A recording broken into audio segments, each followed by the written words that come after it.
All right, let's dive into the world of a young girl who's trying to build her own little slice of perfection, her own personal utopia. But as you can probably guess, creating a perfect world, it's never quite that easy. So, first things first, let's meet our main character. Her name is Zoe Tundell. She's 12 years old. And when we first meet her, she's in the one place in her entire world where she has total control, a little safe haven from the chaos she calls home. And this is no ordinary treehouse, you guys. Zoe's fort, it's actually inside a huge metal sign right by the freeway. And get this, it's shaped like a potato. It says Paxton, the Spud capital of the West. For her, this place is so much more than just a hideout. It's a true sanctuary. The sound of the wind rattling the tin walls, that's what she calls her ideal thinking music. It's the perfect escape from the Tundell house tumult. And from her perch, she can look out over this field of experimental potatoes. The scientists who grow them are trying to create what they call a nutritional utopia. And that word, utopia, it really, really grabs Zoe's attention. It gets her thinking, is utopia a real place you can actually build, or is it more of a feeling, a state of mind? And that question, right there, is pretty much the core of this whole story. So, as she's climbing down from this perfect, orderly little world of hers, something happens that seems totally minor. A tiny little sliver of wood gets lodged deep in her hand. She kind of just shrugs it off, you know? But trust me, you're going to want to file that little detail away. It's this tiny crack in her otherwise perfect escape. And then, bam, the story just hits us with this one line. And this single sentence, it's the key. It's the key to understanding why Zoe's present life is so chaotic and why she's so desperate for that utopia. And to figure it all out, we have to go back. Way back. 20 years to be exact. So now we get the Tundell family origin story, and it is totally an accident. Seriously, this isn't a story about big plans or dreams. It's all about one single catastrophic car breakdown. Okay, so picture this. A young Blaine and Marcy, these are Zoe's future parents, they're driving, trying to escape their own family issues. They've got almost no money. They're probably bickering. And right as they're nearing the exit for this town, Paxton, the car just gives up. It's done. And just like that, Marcy's worst fear comes true. They're stranded. What should have been just a quick stop turns into, well, a 20-year life sentence. All right, with that history lesson fresh in our minds, let's jump back to the present.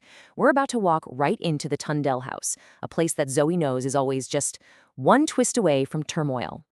And wow, the difference between this place and her quiet potato fort is stark. This house is the source of that tumult she's always trying to escape. It's just a mess of noise. You've got loud country music blasting from a radio, her parents are arguing about a second bathroom that's been half-finished for years, and the resentment is so thick you could cut it with a knife. You can see why she's so obsessed with the idea of a perfect, orderly utopia, right? It's the complete opposite of everything she lives with every single day. And you can see the split between her parents perfectly in just one room, the den. Her dad, Blaine, his side is all heavy books on sagging shelves, you know, the intellectual type. But her mom, Marcy, her side is just covered in shelves overflowing with knickknacks and clutter. It's like this silent war being fought with books on one side and trinkets on the other. Two totally different people stuck in the same small space. And of course, Zoe is stuck right in the middle. Her mom is always on her case about her clothes. She wears this practical army surplus stuff, which Zoe thinks is cool because it's useful, it has a history, but her mom just doesn't get it. And this whole argument over clothes, it's not really about clothes, is it? It's a much bigger fight about who gets to decide who Zoe is. But hey, the drama isn't just at home. Let's follow Zoe to school. Because Paxton Middle School, oh man, it's got its own whole complicated world of social rules and cliques and personalities. And this is where we meet her best friend, Zane. Most kids call him Skunk because he has this cool patch of white hair. He and Zoe, they just get each other. They've got the same dry sense of humor, and they both see all the social stuff happening around them for what it is. They're basically each other's lifeline in the craziness of middle school. And then there's Mrs. Frum, the science teacher. You know the type. She seems to have this huge chip on her shoulder, like she thinks she's way too smart to be stuck teaching in this prairie outpost, as she calls it. And she's not shy about letting her students feel her frustration. Right now, her favorite target seems to be this kid named Connor. So Miss Frum tries to embarrass Connor in front of everyone, asking him a question she knows he can't answer. And Zoe, who totally knows the answer, does something, well, it's brilliant. Instead of raising her hand and showing off, she just backs him up.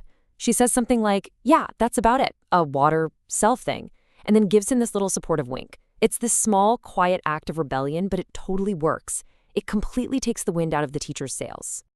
Okay, so as the school day is ending, two things that seem completely separate start to come together. And this is where the main mystery really kicks off. So pay attention, because this is where the pieces start moving. Miss Fromm slaps the next big assignment up on the board. You can be a super sleuth. Now, for most of the kids, it's like, another project. But for Zoe, remember, she's an observer, a thinker. For her, this is more than an assignment. It's an invitation, a license to do the one thing she's amazing at, figuring stuff out. And remember that sliver in her hand from the very beginning? Well, as Zoe is thinking about this whole super sleuth thing, she feels that little sting in her hand, and her dad's words from that morning pop back into her head. A little pain now could prevent a serious wound later. And all of a sudden, that advice about a tiny splinter, it feels like it's about something way, way bigger, doesn't it? And that's where we're left. We've got a family that's basically trapped by bad luck, a house that's just simmering with tension, and a really smart kid who's just been handed the perfect excuse to start investigating. So the big question is, what's she gonna find when she starts digging? That tiny little sliver of wood, it might just lead her to a much deeper, more serious wound running through her family, and maybe through the whole town of Paxton.